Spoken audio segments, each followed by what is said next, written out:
interesting. Kind of want to share experience I had today because there was someone I know came up to me and sort of snarkily said like, "How is the challenge going?"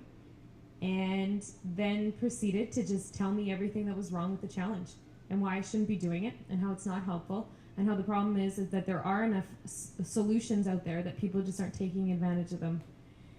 It was one of the most difficult conversations I've had in my life. I felt that he expected me because I was a young female to stand down to him, and I couldn't because of what I'd been through. And eventually I had to just stop talking to him because I realized that I was getting very angry. And you don't win people with anger, you win people with love. And I just told him, he knew nothing about the challenge, and he knows nothing about the kind of people that use the food bank, and he knows nothing about the kind of people that go to the Friendship Inn, and he was trying to tell me everything about it. And that was so hard. And that's so hard, too, to think of that's where I was a week ago. And now here I am, and I was fighting tooth and nail with him. And finally I just told him, I said, "Reed, can you please just read my experience from this week?" And he said, I don't really read blogs. And it was hard. And I actually was I was at work, and I was on site giving cookies away to people who were donating at Ronald McDonald House. And that is the hardest I've ever fought not to cry. When he walked away from me, I had to keep it together because I was at work, and it hurt me to the core because here I have suffered for a week on purpose to learn and to share it and to raise awareness. And what do we do about those people that don't even listen? Oh, no, there's an old Russian proverb. I actually do know some stuff. It says it's easy to talk about fasting on a full stomach. And I think a lot of people just, ignorance is bliss. It's easy when you just had a full meal. I don't know why the excuse is just get a job, go do that. It's so easy to live in your own bubble, in your own environment, which you do become a product of. You're used to abundance. You're so fortunate to have a IGA, Sobeys, what have you, down the street. You become a product of that because it's just your environment. It's your reality. You got to inject a little bit of someone else's reality. That's why I wanted to do this, to walk a mile in someone else's shoes. I'm in friggin' broadcasting. I know what it's like to be broke, okay? Like Wainwright, Bonneville, Swan River, Manitoba, Neepawa, Manitoba. I was not making a lot of money. I was eating macaroni, not even the name brand macaroni and cheese. I've been to a point where if there was a food bank available, I would have used it. It's just people have to go through and struggle to really understand firsthand.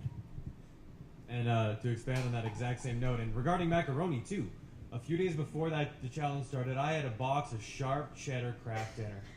Oh, it was so good. And I couldn't finish the whole thing, but I made the whole thing, but there was just a little bit left. And then I get my box of Kraft Dinner, and it's not the kind that I would have chosen, and I didn't necessarily like it that much. But I only ate half of it, and I realized, well, I wasted some of that other stuff. Why did I waste some of that other stuff? Why did I make more than I needed? Well, I mean, the true answer is because I'm a guy in my 20s, because we always eat to excess, and we don't stop when we're full. We stop when we're a little bit beyond full, because then we can undo the top button. But moving on. I only had half the Kraft Dinner, and I still have the other half. But I think that kind of touches on the point of food security, and that we have to be more conservative with what we actually have. I mean, regardless of whether or not we have abundance, if I bought 2 boxes of Kraft Dinner and turned that into 4 meals, that's 4 meals, sure. But if I bought those 2 and just made them 2 meals, well, what's the point? I could just give that box of Kraft Dinner to charity, and suddenly someone else has 2 meals, and I still keep my 2, spending the exact same. Can I just say, one of the questions earlier was, why do we have poverty? And I think one of the reasons personally I think is because we have such an abundance in wealth, especially in this country. You can't have people living in $1 million houses or even in huge houses and not expect it to carry on into the impoverished. And I think it's not about, we're never going to get rid of poverty per se. There's always going to be people struggling and everything else. I think it's more about giving opportunity. Like we talk about kids a lot and things like that. You have to realize there's a lot of fourth generation families that are impoverished, and the people who go to the food bank, a lot of them are working or university students or things like that. And it's not again, it's something you're born into. They're fourth generation. If those kids had the chance to be out of poverty and just get a job and live like everybody else, you don't think they would do that? Of course they would do that. It's the way that they're built into it, and I don't think it's about necessarily completely eliminating poverty, because you're never going to do that. It's about giving opportunities to those kids to escape that reality and show them that there is other realities in this country. And yeah, that's all I have to say. I want to challenge that in that, sometimes it does feel that the problems associated with poverty are so overwhelming that we will never get rid of poverty. And I do want to challenge that because I think it's one of those beliefs that perpetuates some of the stereotypes around poverty as well. In my perspective, poverty is not about money or lack thereof. Poverty is about the distribution of power within society and how that power is shared across society.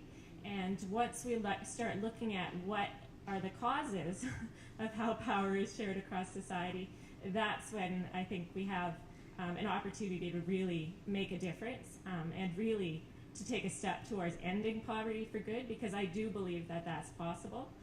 And I do want to challenge all of us who are sharing tonight here and in the audience tonight as well, around taking one of those steps to challenging some of the myths around poverty. And I'd like to point you to the Saskatoon Poverty Reduction Partnership website. So it's saskatoonpovertytopossibility.ca, and check out the action guide there, because it does have some really great concrete actions around what you might do. And some of it is as easy as picking up a book and or a paper and learning kind of more about what the issues are, about getting a good response, a good comeback. It's about engaging, challenging people when there are stereotypes and having that conversation where sometimes it's scary and hard and you want to cry, but the more you do it, the easier it becomes. And the more of us that do that, the less those attitudes are acceptable. So it's about us changing the norms and changing what's acceptable. And I don't think poverty is acceptable. The movement, I guess, going, if nothing else. So anybody have any ideas, any answers, big or small, they've taken away from these last 7 days? What's the next step?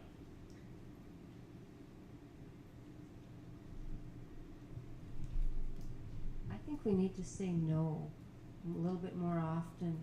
I was in a meeting a little while ago with one of our funders, and they were complaining about how much our agency at Family Service spends on food.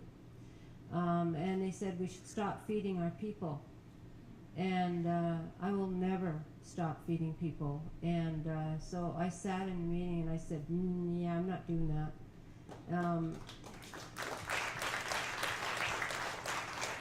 And they were kind of mad at me. And they said, well, we don't get to feed people. And I said, that's not my problem. And it was a government agency, and I'm not going to stop feeding people. We are a nonprofit agency. And if we spend a huge amount of our money on food, we will continue to do that, because I don't want anybody to be hungry.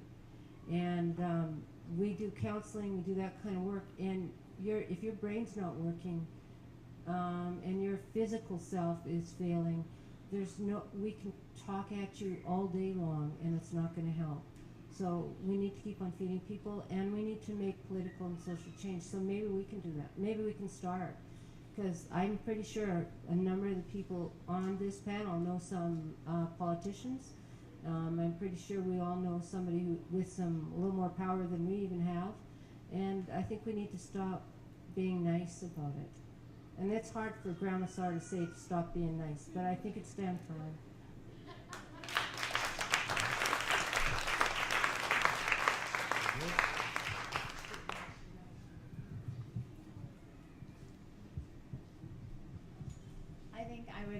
I'd actually agree with the idea that I think that to some extent we do resign ourselves to this is something that's acceptable, something that just exists. It's a norm that there are people who have and there are people who don't have. And that's not necessarily something that has to exist. Poverty exists in many forms in all different cities all around the world, but it doesn't have to. And that's the issue. that we don't accept it, that we continue to challenge and we continue to engage each other in open and honest dialogue. If you say something, don't be afraid that it's going to offend somebody, because it's how you feel, and that's the only way that you can attack something, if you genuinely respond. I think that it is important for people to be able to understand something in order to be able in order for them to be able to, if I can speak English tonight, actually understand what an issue is. And the more people who perhaps embrace the challenge and have a little bit more humility and admit that there are a lot of unnecessary imbalances and inequities in life that need to be confronted, then we can start to have some answers. But that comes with openness. That comes with people admitting that this is inherently wrong and not right. And it's huge for people up here to take that week out of your life. That's important. But it's also huge for more people to at least embrace that and try to do it as well. So I think this is a really good starting point. It's a great way to open that dialogue, but we need to, again, and I agree, if you are in media, if you are in any form of business or what have you that even deals remotely with people in power or influence, that yes, there are certain ways that you can engage them to at least look at something, not compromising your own job or anything like that. You're not doing that. You're just challenging something. And that's fair. You can still be fair and balanced if you go out there and you challenge something. So it's just having a level of openness. And why poverty exists? Again, yes, people are born into those circumstances and you can't help that. But there's no reason why you can't get out of it if you do have people who are open and honest and willing to help.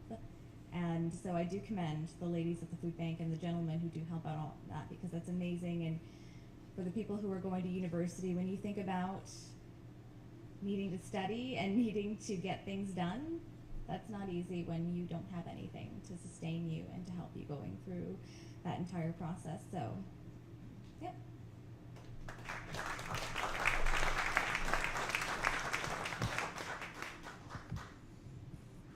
Thank you. All right, let's start to wrap this up again. Ooh.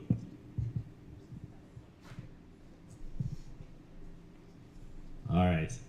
So this last one from the crowd here tonight isn't really a question, but it's a great way to end this before we bring up the final goodbyes.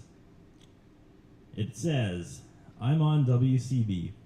It's a challenge because my income varies. I don't have enough food in my fridge because I pay for my rent, utilities, and gas, and food for the kitty. I had a bad accident at my place of employment. I lost my pinky and loss of feeling. That's why I'm on WCB. But anyway, I go to the food bank. It helps me out because I pay for my rent out of my pocket. Sometimes it's hard. I'm glad you people got to experience this because I'm not the only one.